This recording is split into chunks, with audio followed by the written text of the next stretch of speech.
Need I describe, young folks, the delights of the meeting at home, and the mother's happiness with all her brood once more under her fond wings? It was wrote in her face, and acknowledged on her knees. Our house was large enough for all, but Aunt Hetty would not stay in it. She said, fairly, that to resign her motherhood over the elder children, who had been hers for nearly 3 years, cost her too great a pang, and she could not bear for yet a while to be with them, and to submit to take only the second place. So she and her father went away to a house at Bury St. Edmunds, not far from us, where they lived, and where she spoiled her eldest nephew and niece in private.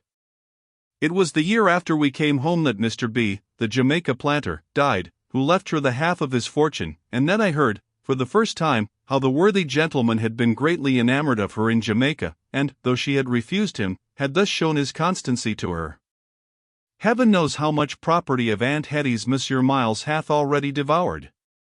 The price of his commission and outfit, his gorgeous uniforms, his playdebts and little transactions in the Minories. Do you think, Sarah, I do not know what human nature is? What is the cost of Pall Mall taverns, petit soupers, play even in moderation at the Cocoa Tree, and that a gentleman cannot purchase all these enjoyments with the 500 a year which I allow him?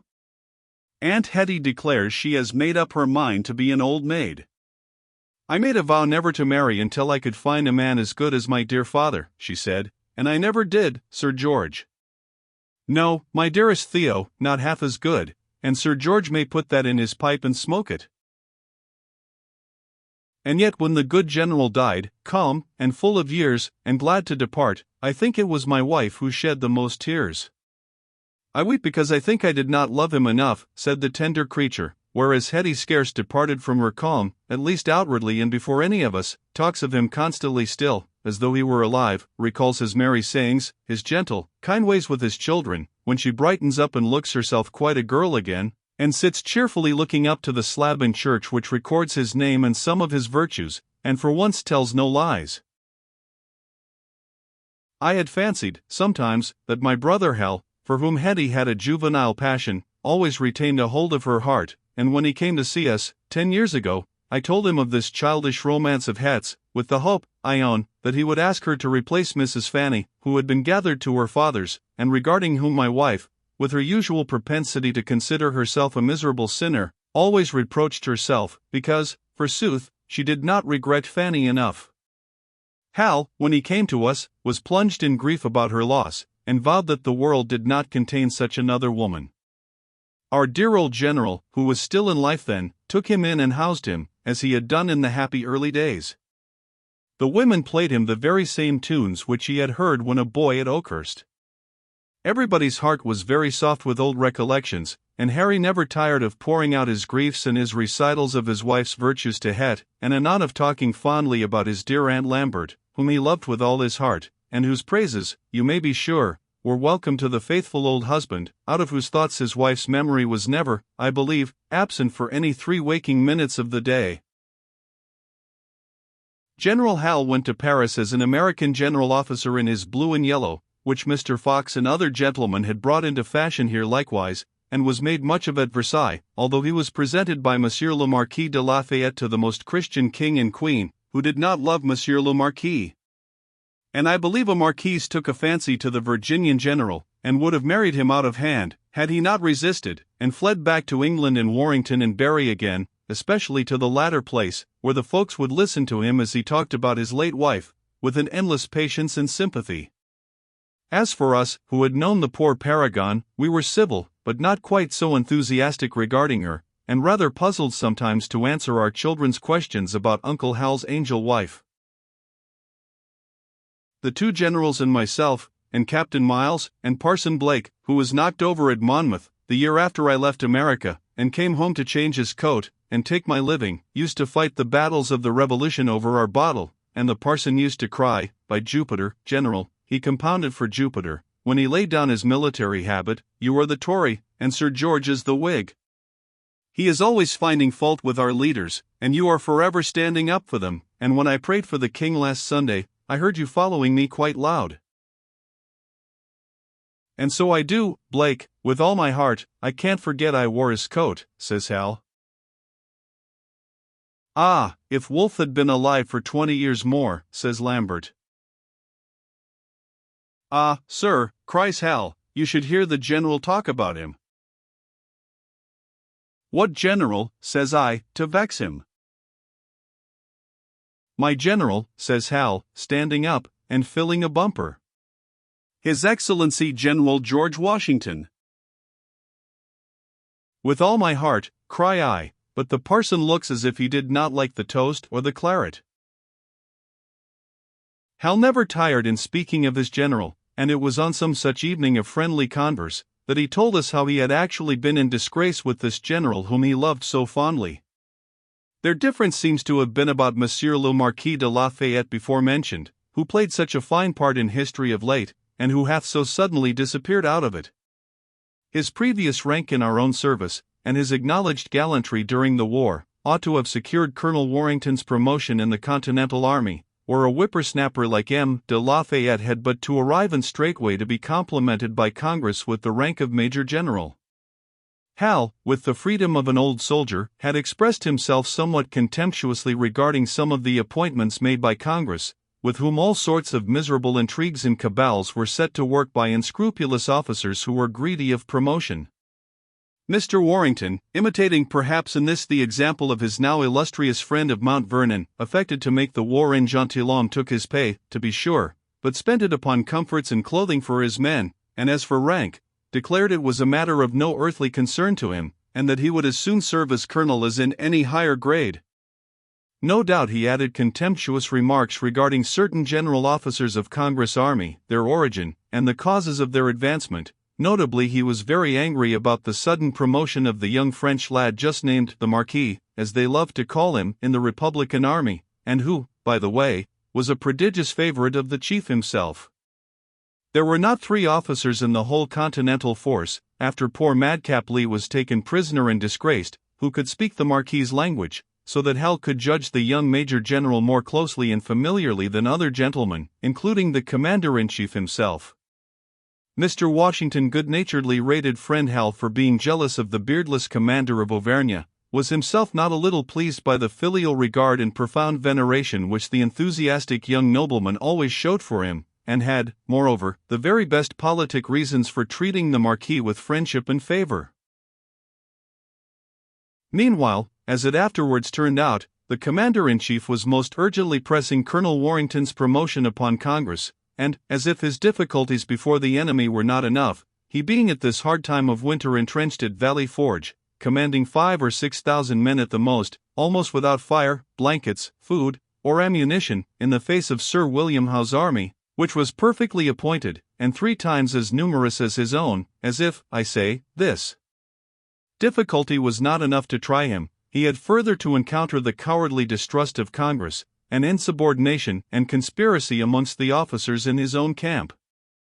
During the awful winter of '77, when one blow struck by the sluggard at the head of the British forces might have ended the war, and all was doubt, confusion, despair in the opposite camp, save in one indomitable breast alone, my brother had an interview with the chief, which he has subsequently described to me, and of which Hal could never speak without giving way to the deepest emotion. Mr. Washington had won no such triumph as that which the daredevil courage of Arnold and the elegant imbecility of Burgoyne had procured for Gates and the Northern Army. Save in 1 or 2 minor encounters, which proved how daring his bravery was, and how unceasing his watchfulness, General Washington had met with defeat after defeat from an enemy in all points his superior. The Congress mistrusted him. Many an officer in his own camp hated him. Those who had been disappointed in ambition, those who had been detected in peculation, those whose selfishness or incapacity his honest eyes had spied out, were all more or less in league against him. Gates was the chief towards whom the malcontents turned. Mr. Gates was the only genius fit to conduct the war, and with a vaingloriousness, which he afterwards generously owned, he did not refuse the homage which was paid him. To show how dreadful were the troubles and anxieties with which General Washington had to contend, I may mention what at this time was called the Conway Cabal. A certain Irishman, a Chevalier of St. Louis, and an officer in the French service, arrived in America early in the year '77 in quest of military employment. He was speedily appointed to the rank of brigadier, and could not be contented, forsooth, without an immediate promotion to be major general. Mr. C had friends at Congress who, as the General-in-Chief was informed, had promised him his speedy promotion. General Washington remonstrated, representing the injustice of promoting to the highest rank the youngest brigadier in the service, and whilst the matter was pending, was put in possession of a letter from Conway to General Gates, whom he complimented, saying that heaven had been determined to save America, or a weak general and bad counselors would have ruined it. The general enclosed the note to Mr. Conway, without a word of comment, and Conway offered his resignation, which was refused by Congress, who appointed him Inspector General of the Army, with the rank of Major General. And it was at this time, says Harry, with many passionate exclamations indicating his rage with himself and his admiration of his leader, when, by heavens, the glorious chief was oppressed by troubles enough to drive 10,000 men mad, that I must interfere with my jealousies about the Frenchman. I had not said much, only some nonsense to Green and Cadwallader about getting some frogs against the Frenchman came to dine with us, and having a bagful of marquises over from Paris, as we were not able to command ourselves, but I should have known the chief's troubles, and that he had a better head than mine, and might have had the grace to hold my tongue. For a while the general said nothing, but I could remark, by the coldness of his demeanor, that something had occurred to create a schism between him and me. Mrs. Washington, who had come to camp, also saw that something was wrong. Women have artful ways of soothing men and finding their secrets out. I am not sure that I should have ever tried to learn the cause of the general's displeasure, for I am as proud as he is, and besides, says Hal, when the chief is angry, it was not pleasant coming near him, I can promise you. My brother was indeed subjugated by his old friend, and obeyed him and bowed before him as a boy before a schoolmaster. At last, Hal resumed, Mrs. Washington found out the mystery. "Speak to me after dinner, Colonel Hal," says she. "Come out to the parade ground, before the dining house, and I will tell you all." I left a half-score of general officers and brigadiers drinking round the general's table, and found Mrs. Washington waiting for me. She then told me it was the speech I had made about the box of marquises, with which the general was offended. I should not have heeded it in another, he had said, but I never thought Harry Warrington would have joined against me. I had to wait on him for the word that night, and found him alone at his table. "Can your Excellency give me 5 minutes' time?" I said, with my heart in my mouth. "Yes, surely, sir," says he, pointing to the other chair. "Will you please to be seated?" "It used not always to be Sir and Colonel Warrington, between me and your Excellency," I said. He said, calmly, "The times are altered." "Iti nos mutamer in illis," says I, "times and people are both changed." "You had some business with me?" he asked. "Am I speaking to the Commander-in-Chief or to my old friend?" I asked. He looked at me gravely. "Well, to both, sir," he said. "Pray sit, Harry." "If to General Washington, I tell His Excellency that I, and many officers of this army, are not well pleased to see a boy of 20 made a major general over us, because he is a marquis, and because he can't speak the English language. If I speak to my old friend, I have to say that he has shown me very little of trust or friendship for the last few weeks, and that I have no desire to sit at your table, and have impertinent remarks made by others there, of the way in which His Excellency turns his back on me." "Which charge shall I take first, Harry?" he asked, turning his chair away from the table, and crossing his legs as if ready for a talk. "You are jealous, as I gather, about the Marquis?" "Jealous, sir," says an aide-de-camp of Mr. Wolfe is not jealous of a jack-a-dandy who, 5 years ago, was being whipped at school. "You yourself decline higher rank than that which you hold," says the chief, turning a little red. "But I never bargained to have a macaroni marquis to command me," I cried.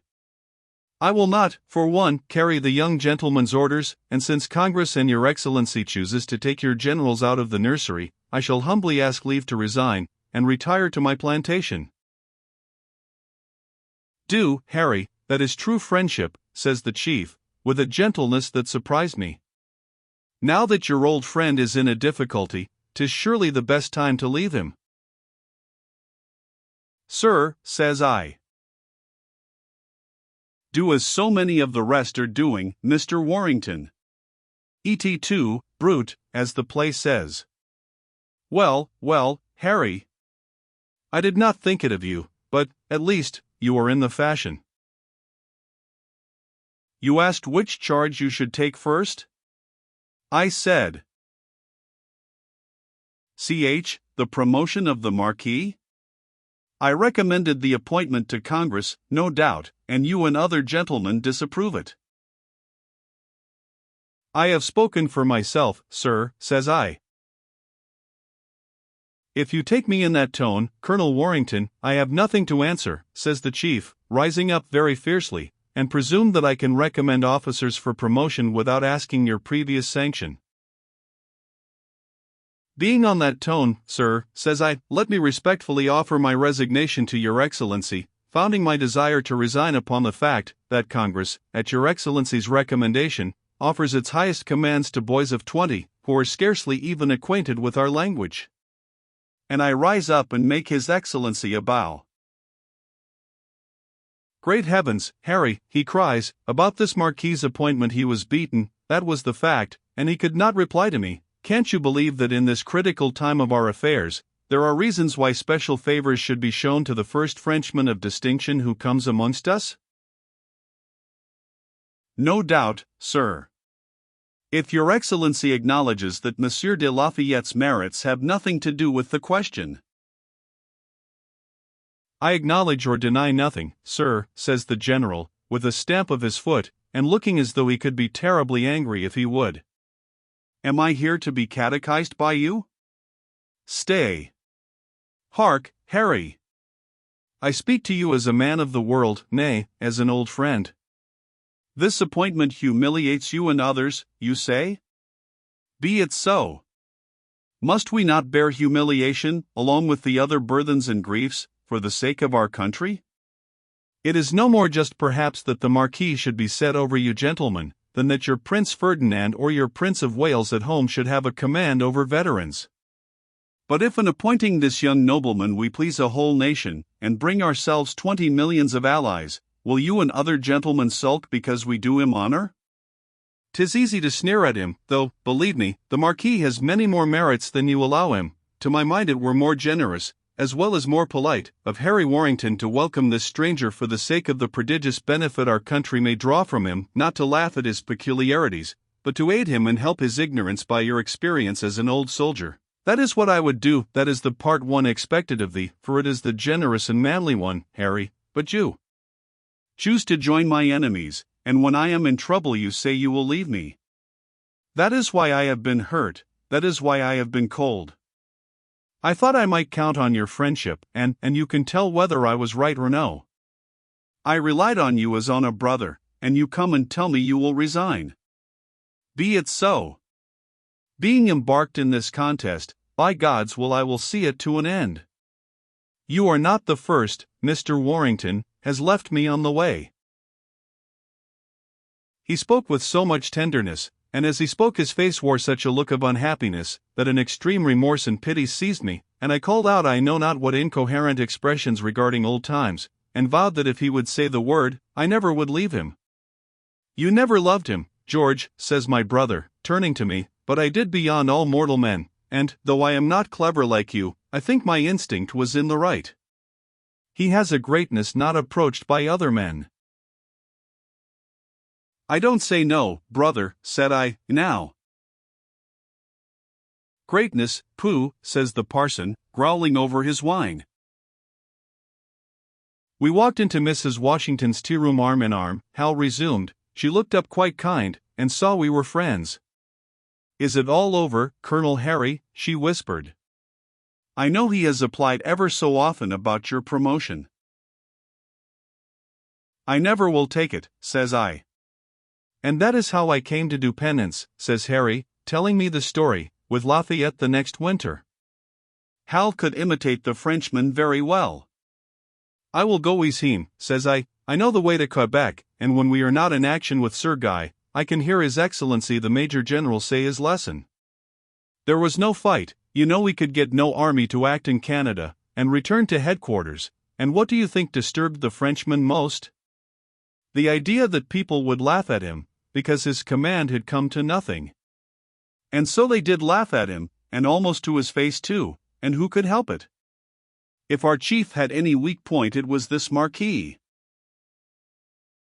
After our little difference we became as great friends as before, if a man may be said to be friends with a sovereign prince, for as such I somehow could not help regarding the general, and one night, when we had sate the company out, we talked of old times, and the jolly days of sport we had together both before and after Braddocks, and that pretty duel you were near having when we were boys.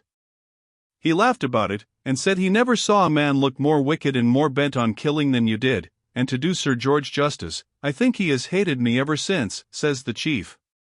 Ah, he added, an open enemy I can face readily enough. 'Tis the secret foe who causes the doubt and anguish. We have sat with more than one at my table today, to whom I am obliged to show a face of civility, whose hands I must take when they are offered, though I know they are stabbing my reputation, and are eager to pull me down from my place. You spoke but lately of being humiliated because a junior was set over you in command. What humiliation is yours compared to mine, who have to play the farce of welcome to these traitors, who have to bear the neglect of Congress, and see men who have insulted me promoted in my own army? If I consulted my own feelings as a man, would I continue in this command? You know whether my temper is naturally warm or not, and whether as a private gentleman I should be likely to suffer such slights and outrages as are put upon me daily, but in the advancement of the sacred cause in which we are engaged, we have to endure not only hardship and danger, but calumny and wrong, and may God give us strength to do our duty. And then the general showed me the papers regarding the affair of that fellow Conway, whom Congress promoted in spite of the intrigue, and down whose black throat John Cadwallader sent the best ball he ever fired in his life. And it was here, said Hal, concluding his story, as I looked at the chief talking at night in the silence of the camp, and remembered how lonely he was, what an awful responsibility he carried, how spies and traitors were eating out of his dish, and an enemy lay in front of him who might at any time overpower him, that I thought, sure, this is the greatest man now in the world, and what a wretch I am to think of my jealousies and annoyances, whilst he is walking serenely under his immense cares. We talked but now of Wolfe, said I. Here, indeed, is a greater than Wolfe. To endure is greater than to dare, to tire out hostile fortune, to be daunted by no difficulty, to keep heart when all have lost it, to go through intrigue spotless, and to forego even ambition when the end is gained. Who can say this is not greatness, or show the other Englishman who has achieved so much? I wonder, Sir George, you did not take Mr. Washington's side, and wear the blue and buff yourself, grumbles Parson Blake. You and I thought scarlet most becoming to our complexion, Joe Blake, says Sir George. And my wife thinks there would not have been room for two such great men on one side. Well, at any rate, you were better than that odious, swearing, crazy General Lee, who was second in command, cries Lady Warrington. And I am certain Mr. Washington never could write poetry and tragedies as you can. What did the general say about George's tragedies, Harry? Harry burst into a roar of laughter, in which, of course, Mr. Miles must join his uncle. Well, says he, it's a fact that Hagan read one at my house to the general and Mrs. Washington and several more, and they all fell sound asleep. He never liked my husband, that is the truth, says Theo, tossing up her head, and 'tis all the more magnanimous of Sir George to speak so well of him. And then he'll told how, his battles over, his country freed, his great work of liberation complete, the general laid down his victorious sword, and met his comrades of the army in a last adieu. The last British soldier had quitted the shore of the Republic, and the commander-in-chief proposed to leave New York for Annapolis, where Congress was sitting, and there resign his commission. About noon, on the December 4th, a barge was in waiting at Whitehall Ferry to convey him across the Hudson. The chiefs of the army assembled at a tavern near the ferry, and there the general joined them. Seldom as he showed his emotion, outwardly, on this day he could not disguise it. He filled a glass of wine, and said, "I bid you farewell with a heart full of love and gratitude, and wish your latter days may be as prosperous and happy as those past have been glorious and honorable." Then he drank to them. "I cannot come to each of you to take my leave," he said, "but shall be obliged if you will each come and shake me by the hand." General Knox, who was nearest, came forward, and the chief, with tears in his eyes, embraced him. The others came, one by one, to him, and took their leave without a word. A line of infantry was formed from the tavern to the ferry, and the general, with his officers following him, walked silently to the water. He stood up in the barge, taking off his hat and waving a farewell. And his comrades remained bareheaded on the shore till their leader's boat was out of view. As Harry speaks very low, in the grey of evening, with sometimes a break in his voice, we all sit touched and silent. Hetty goes up and kisses her father. "You tell us of others, General Harry," she says, passing a handkerchief across her eyes, "of Marion and Sumter, of Greene and Wayne, and Rawdon and Cornwallis, too, but you never mention Colonel Warrington." "My dear, he will tell you his story in private," whispers my wife, clinging to her sister, "and you can write it for him." But it was not to be. My Lady Theo, and her husband too, I own, catching the infection from her, never would let Harry rest, until we had coaxed, wheedled, and ordered him to ask Hetty in marriage. He obeyed, and it was she who now declined. She had always, she said, the truest regard for him from the dear old times when they had met as almost children together. But she would never leave her father. When it pleased God to take him, she hoped she would be too old to think of bearing any other name but her own. Harry should have her love always as the best of brothers, and as George and Theo have such a nurseryful of children, adds Hester, we must show our love to them, by saving for the young ones. She sent him her answer in writing, leaving home on a visit to friends at a distance, as though she would have him to understand that her decision was final. As such, Hal received it. He did not break his heart. Cupid's arrows, ladies, don't bite very deep into the tough skins of gentlemen of our age, though, to be sure, at the time of which I write, my brother was still a young man, being little more than 50. Aunt Het is now a staid little lady with a voice of which years have touched the sweet chords, and a head which time has powdered over with silver. There are days when she looks surprisingly young and blooming. Ami, my dear, it seems but a little while since the hair was golden brown, and the cheeks as fresh as roses. And then came the bitter blast of love unrequited which withered them, and that long loneliness of heart which, they say, follows. Why should Theo and I have been so happy, and now so lonely?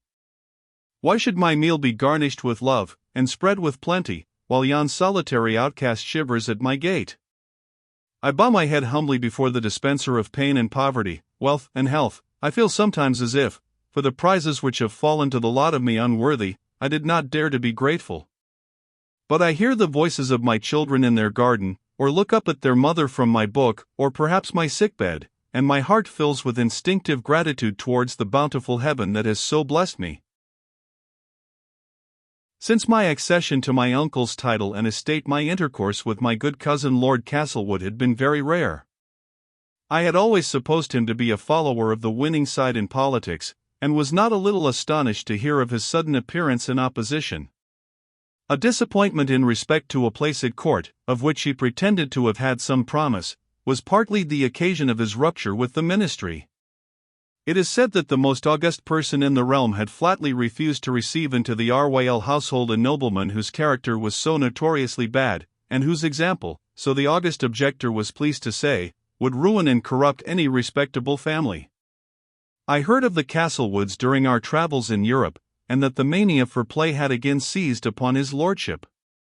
His impaired fortunes having been retrieved by the prudence of his wife and father-in-law, he had again begun to dissipate his income at Ambre and Lansquenet. There were tales of malpractices in which he had been discovered, and even of chastisement inflicted upon him by the victims of his unscrupulous arts. His wife's beauty and freshness faded early. We met but once at Aix-la-Chapelle, where Lady Castlewood besought my wife to go and see her, and afflicted Lady Warrington's kind heart by stories of the neglect and outrage of which her unfortunate husband was guilty. We were willing to receive these as some excuse and palliation for the unhappy lady's own conduct.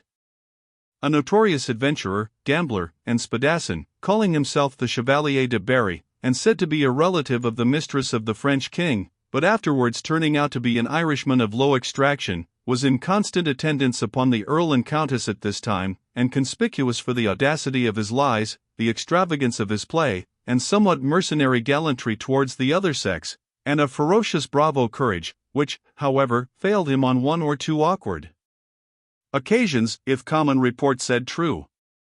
He subsequently married, and rendered miserable a lady of title and fortune in England.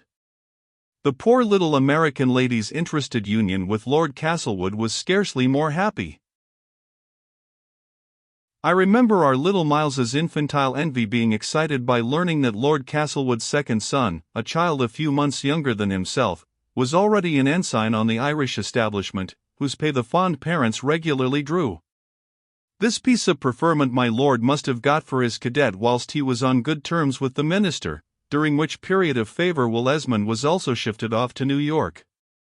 Whilst I was in America myself, we read in an English journal that Captain Charles Esmond had resigned his commission in His Majesty's service, as not wishing to take up arms against the countrymen of his mother, the Countess of Castlewood. "It is the doing of the old fox, Van den Bosch," Madame Esmond said. "He wishes to keep his Virginian property safe, whatever side should win." I may mention, with respect to this old worthy, that he continued to reside in England for a while after the Declaration of Independence, not at all denying his sympathy with the American cause, but keeping a pretty quiet tongue, and alleging that such a very old man as himself was past the age of action or mischief, in which opinion the government concurred, no doubt, as he was left quite unmolested. But of a sudden a warrant was out after him, when it was surprising with what agility he stirred himself, and skipped off to France, whence he presently embarked upon his return to Virginia. The old man bore the worst reputation amongst the loyalists of our colony, and was nicknamed Jack the Painter amongst them, much to his indignation, after a certain miscreant who was hung in England for burning naval stores in our ports there. He professed to have lost prodigious sums at home by the persecution of the government, distinguished himself by the loudest patriotism and the most violent religious outcries in Virginia, where, nevertheless, he was not much more liked by the Whigs than by the party who still remained faithful to the crown. He wondered that such an old Tory as Madame Esmond of Castlewood was suffered to go at large, and was forever crying out against her amongst the gentlemen of the new assembly, the governor, and officers of the state. He and Fanny had high words in Richmond one day, when she told him he was an old swindler and traitor, and that the mother of Colonel Henry Warrington, the bosom friend of His Excellency the Commander-in-Chief, was not to be insulted by such a little smuggling slave-driver as him. I think it was in the year 1780 an accident happened, when the old register office at Williamsburg was burned down, in which there was a copy of the formal assignment of the Virginia property from Francis Lord Castlewood to my grandfather Henry Esmond, Esquire. "Oh," says Fanny, "of course this is the work of Jack the Painter." And Mr. Van den Bosch was for prosecuting her for libel, but that Fanny took to her bed at this juncture, and died. Van den Bosch made contracts with the new government, and sold them bargains, as the phrase is. He supplied horses, meat, forage, all of bad quality, but when Arnold came into Virginia, in the king's service, and burned right and left, Van den Bosch's stores and tobacco houses somehow were spared. Some secret Whigs now took their revenge on the old rascal. A couple of his ships in James River, his stores, and a quantity of his cattle and their stalls were roasted amidst a hideous bellowing, and he got a note, as he was in Arnold's company, saying that friends had served him as he served others, and containing Tom the Glazier's compliments to brother Jack the Painter. Nobody pitied the old man, though he went well nigh mad at his loss. In Arnold's suite came the Honorable Captain William Esmond, of the New York Loyalists, as aide-de-camp to the general.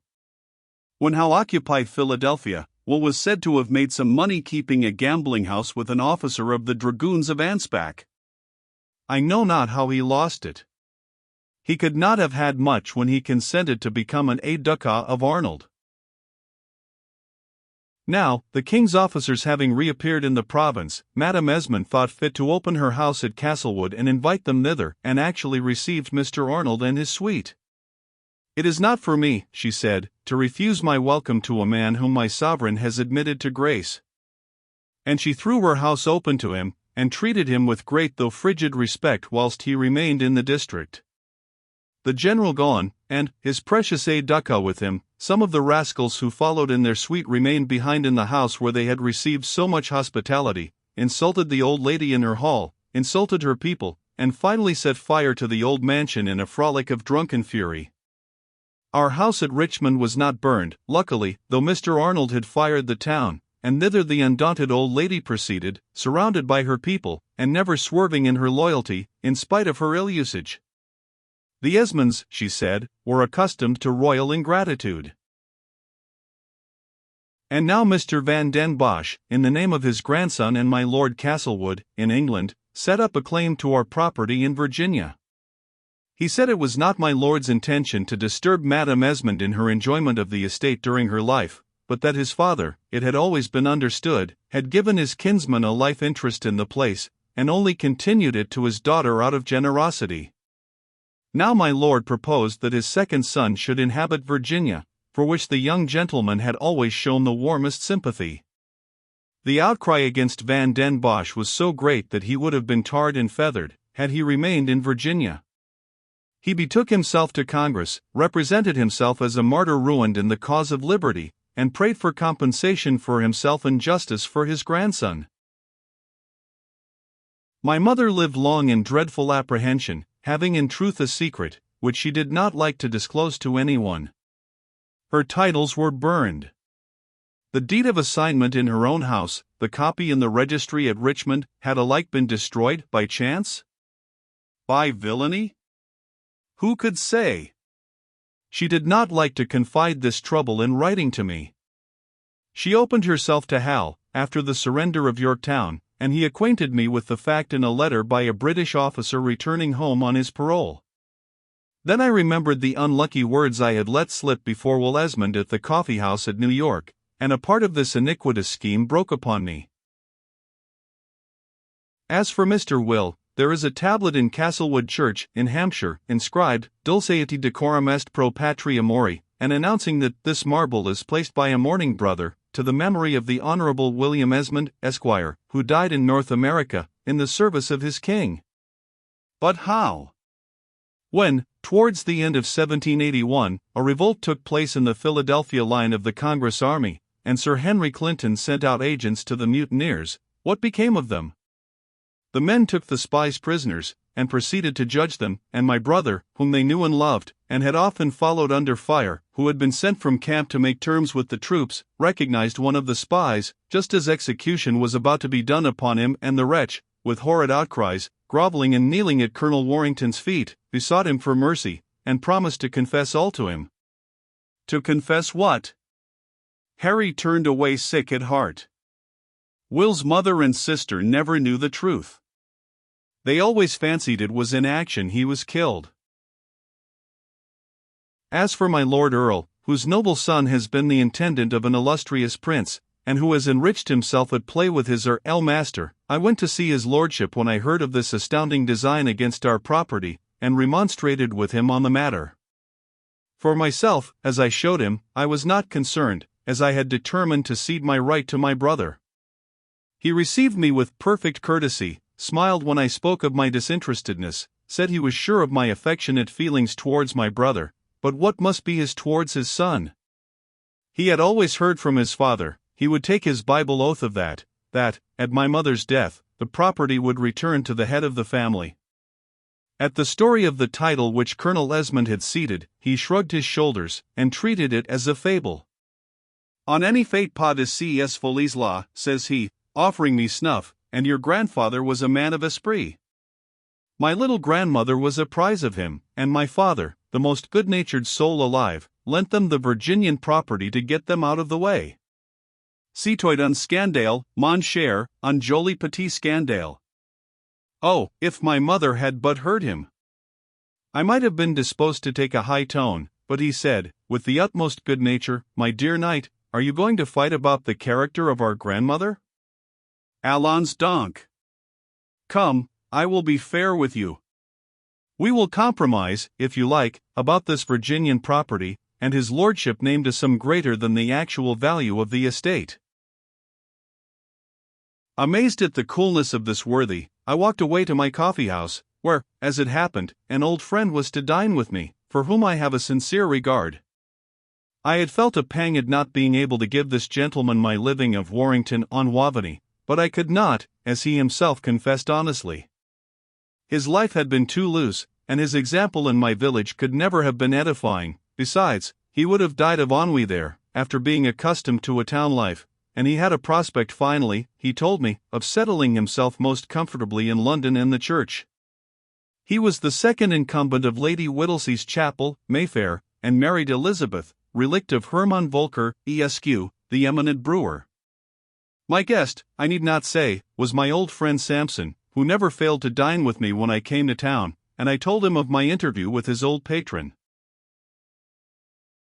I could not have lighted upon a better confidant. Gracious powers, says Sampson, the man's roguery beats all belief. When I was secretary in factotum at Castlewood, I can take my oath I saw more than once a copy of the deed of assignment by the late lord to your grandfather, in consideration of the love I bear to my kinsman Henry Esmond, Esq., husband of my dear mother Rachel, Lady Viscountess Dowager of Castlewood, etc., so it ran. I know the place where 'tis kept, let us go thither as fast as horses will carry us tomorrow. There is somebody there, never mind whom, Sir George, who has an old regard for me. The papers may be there to this very day, and O Lord, but I shall be thankful if I can in any way show my gratitude to you and your glorious brother. His eyes filled with tears. He was an altered man. At a certain period of the port wine Sampson always alluded with compunction to his past life, and the change which had taken place in his conduct since the awful death of his friend Dr. Dodd. Quick as we were, we did not arrive at Castlewood too soon. I was looking at the fountain in the court, and listening to that sweet sad music of its plashing, which my grandfather tells of in his memoirs, and peopling the place with bygone figures, with Beatrix in her beauty, with my Lord Francis in scarlet, calling to his dogs and mounting his grey horse, with the young page of old who won the castle and the heiress, when Sampson comes running down to me with an old volume and rough calf-bound in his hand, containing drafts of letters, copies of agreements, and various writings, some by a secretary of my Lord Francis, some in the slim handwriting of his wife my grandmother, some bearing the signature of the last lord, and here was a copy of the assignment sure enough, as it had been sent to my grandfather in Virginia. Victoria, Victoria, cries Sampson, shaking my hand, embracing everybody. Here is a guinea for thee, Betty. We'll have a bowl of punch at the Three Castles tonight. As we were talking, the wheels of postchaises were heard, and a couple of carriages drove into the court containing my lord and a friend, and their servants in the next vehicle. His lordship looked only a little paler than usual at seeing me. What procures me the honor of Sir George Warrington's visit, and pray, Mr. Sampson, what do you do here, says my lord. I think he had forgotten the existence of this book, or had never seen it, and when he offered to take his Bible oath of what he had heard from his father, had simply volunteered a perjury. I was shaking hands with his companion, a nobleman with whom I had had the honor to serve in America. I came, I said, to convince myself of a fact, about which you were mistaken yesterday, and I find the proof in your lordship's own house. Your lordship was pleased to take your lordship's Bible oath, that there was no agreement between your father and his mother, relative to some property which I hold. When Mr. Sampson was your lordship's secretary, he perfectly remembered having seen a copy of such an assignment, and here it is. And do you mean, Sir George Warrington, that unknown to me you have been visiting my papers? Cries my lord. I doubted the correctness of your statement, though backed by your lordship's Bible oath, I said with a bow. This, sir, is robbery. Give the papers back, bawled my lord. Robbery is a rough word, my lord. Shall I tell the whole story to Lord Rawdon? What, Is it about the Marquis? Kanu, my dear Sir George. We always called you the Marquis in New York. I don't know who brought the story from Virginia. I never had heard this absurd nickname before, and did not care to notice it. My Lord Castlewood, I said, not only doubted, but yesterday laid a claim to my property, taking his Bible oath that. Castlewood gave a kind of gasp, and then said, Great heaven! Do you mean, Sir George, that there actually is an agreement extant? Yes. Here it is, my father's handwriting, sure enough. Then the question is clear. Upon my honor as a gentleman. I never knew of such an agreement, and must have been mistaken in what my father said. This paper clearly shows the property is yours, and not being mine, why, I wish you joy of it, and he held out his hand with the blandest smile. And how thankful you will be to me, my lord, for having enabled him to establish the right, says Samson, with a leer on his face. Thankful? No, confound you. Not in the least, says my lord. I am a plain man, I don't disguise from my cousin that I would rather have had the property than he. Sir George, you will stay and dine with us. A large party is coming down here shooting, we ought to have you one of us. My lord, said I, buttoning the book under my coat, I will go and get this document copied, and then return it to your lordship. As my mother in Virginia has had her papers burned, she will be put out of much anxiety by having this assignment safely lodged. What, have Madame Esmond's papers been burned? When the deuce was that, asks my lord.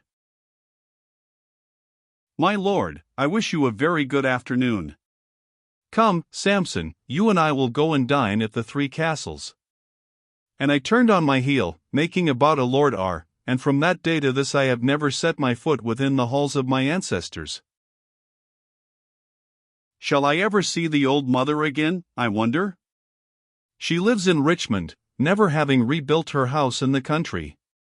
When Hal was in England, we sent her pictures of both her sons, painted by the admirable Sir Joshua Reynolds. We say to him, the last year Mr. Johnson was alive, I remember. And the doctor, peering about the studio, and seeing the image of Hal in his uniform, the appearance of it caused no little excitement in those days, asked who was this? And was informed that it was the famous American general, General Warrington, Sir George's brother. General who, cries the doctor, General where? Pooh! I don't know such a service, and he turned his back and walked out of the premises. My worship is painted in scarlet, and we have replicas of both performances at home. But the picture which Captain Miles and the girls declare to be most like is a family sketch by my ingenious neighbor, Mr. Bunbury, who has drawn me and my lady with Monsieur Gumbo following us, and written under the piece, Sir George, my lady, and their master. Here my master comes, he has poked out all the house fires, has looked to all the bolts, has ordered the whole male and female crew to their chambers, and begins to blow my candles out, and says, Time, Sir George, to go to bed. 12 o'clock.